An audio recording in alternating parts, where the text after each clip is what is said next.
Thanks for joining me. This is a live, without a safety net, unedited run through the albums that I own in my collection from 2025 that have made the biggest impact on me and that I'm going to keep in rotation, that really means something to me and that I want all of you to know about.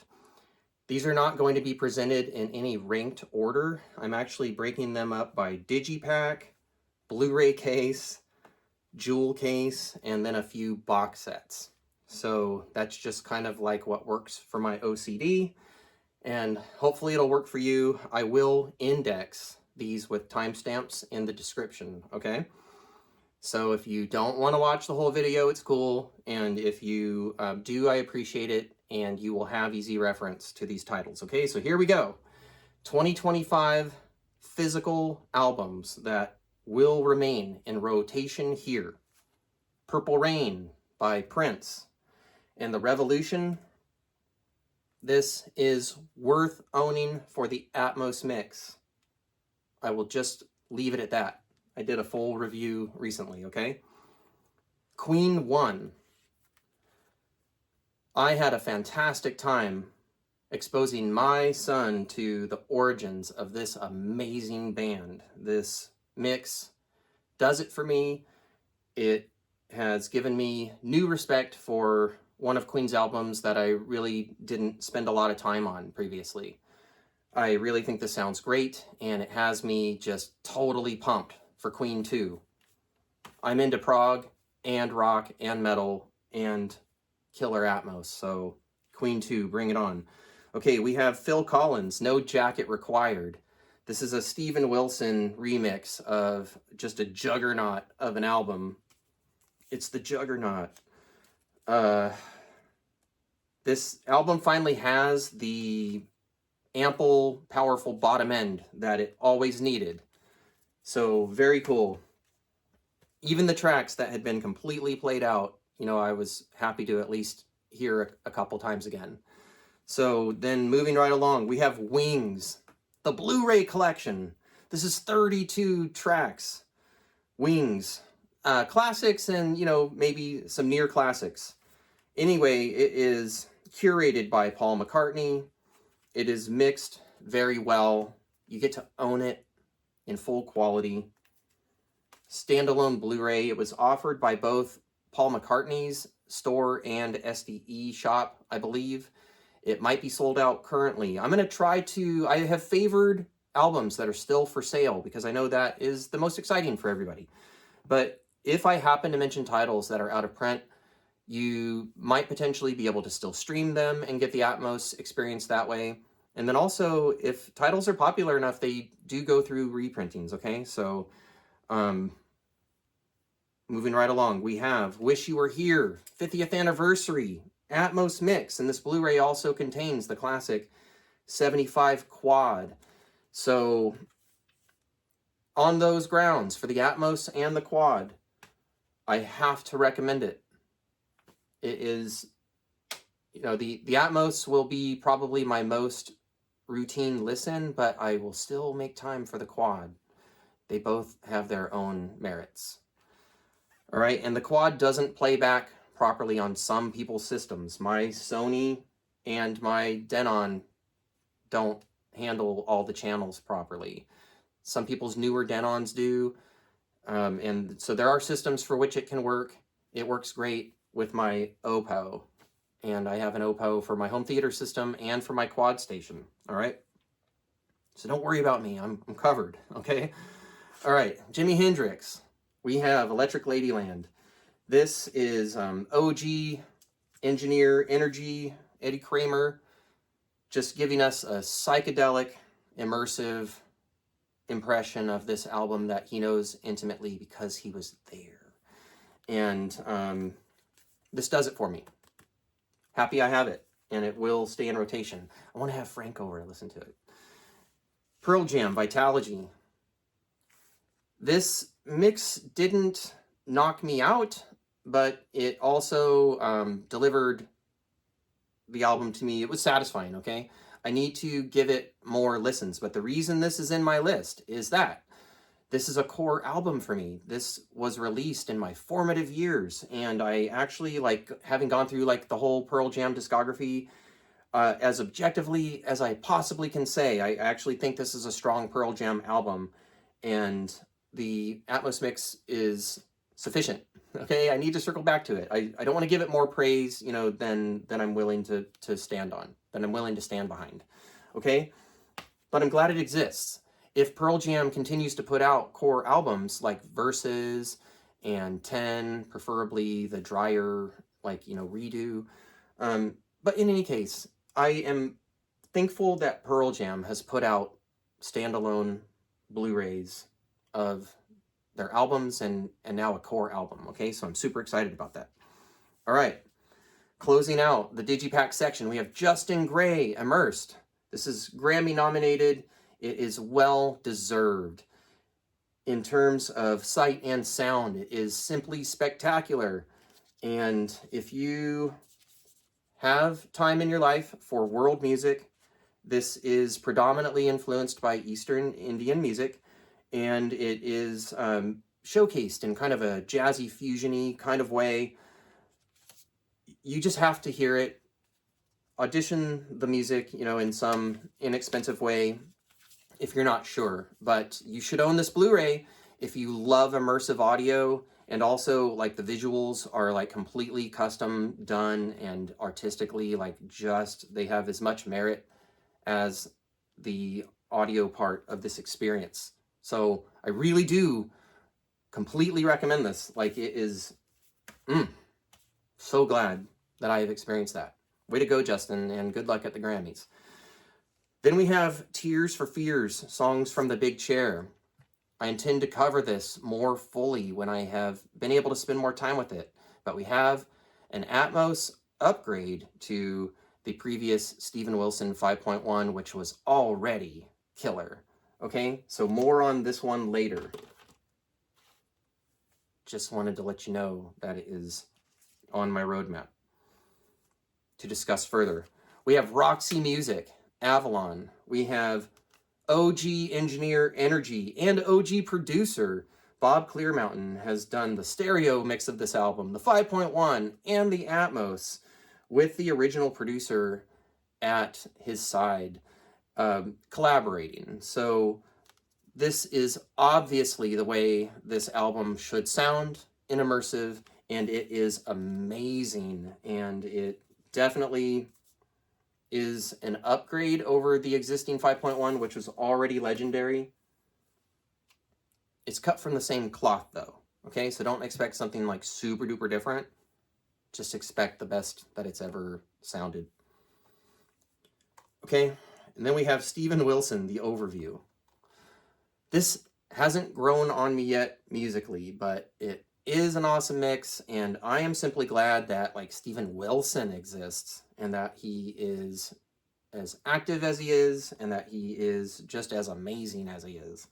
Okay, so the overview, friends who are trying to like help me get into it, like, I'm still giving it time. Okay, I'm glad it's in my collection, and I'm glad it was released, and I'm just basically happy about everything that Steven Wilson touches.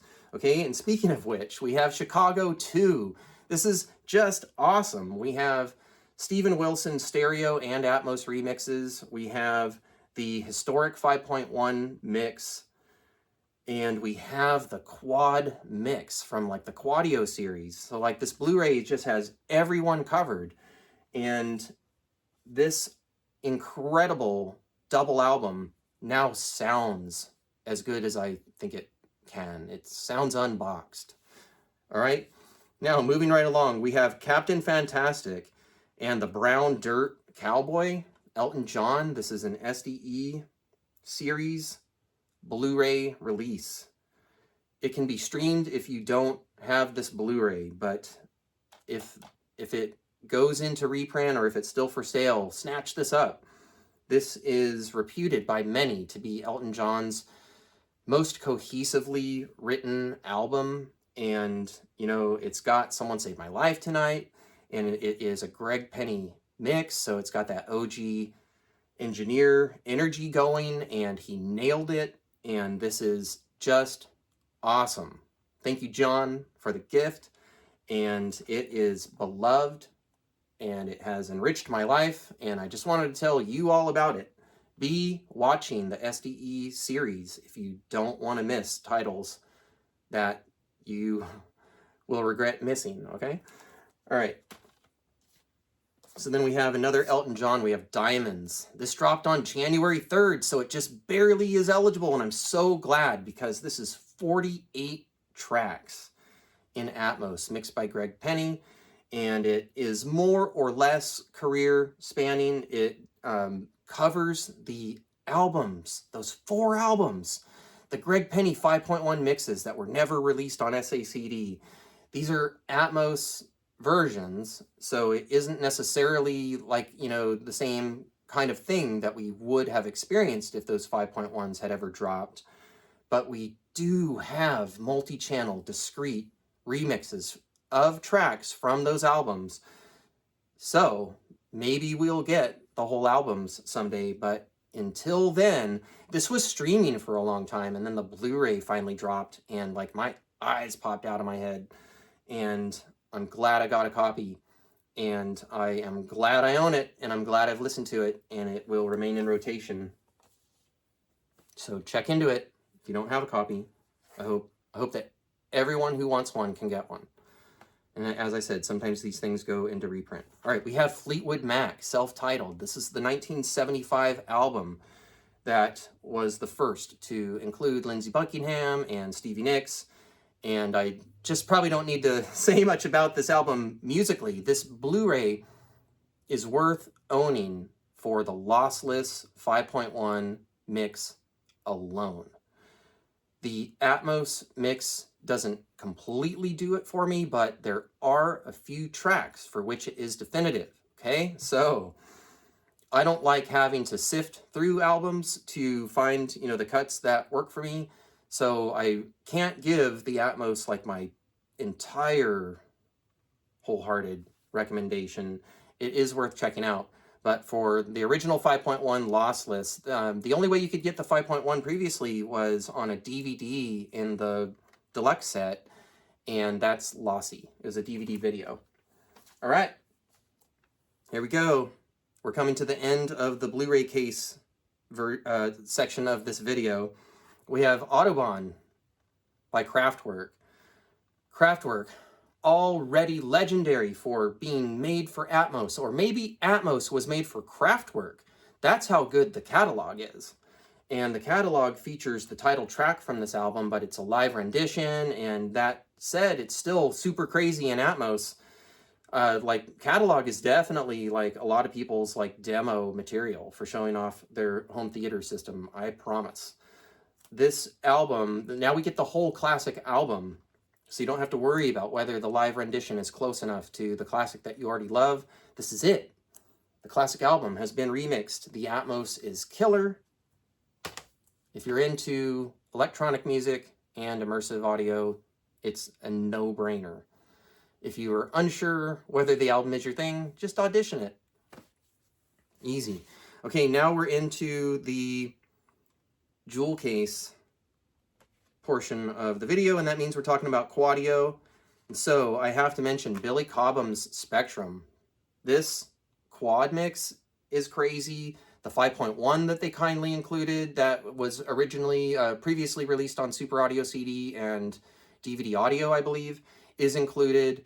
This album, whether in stereo, 5.1, or quad, is just, it has to be heard.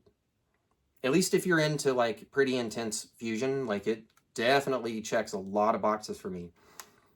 And I'm very happy that I have it. All right. Still with Quadio, we have America, Hearts.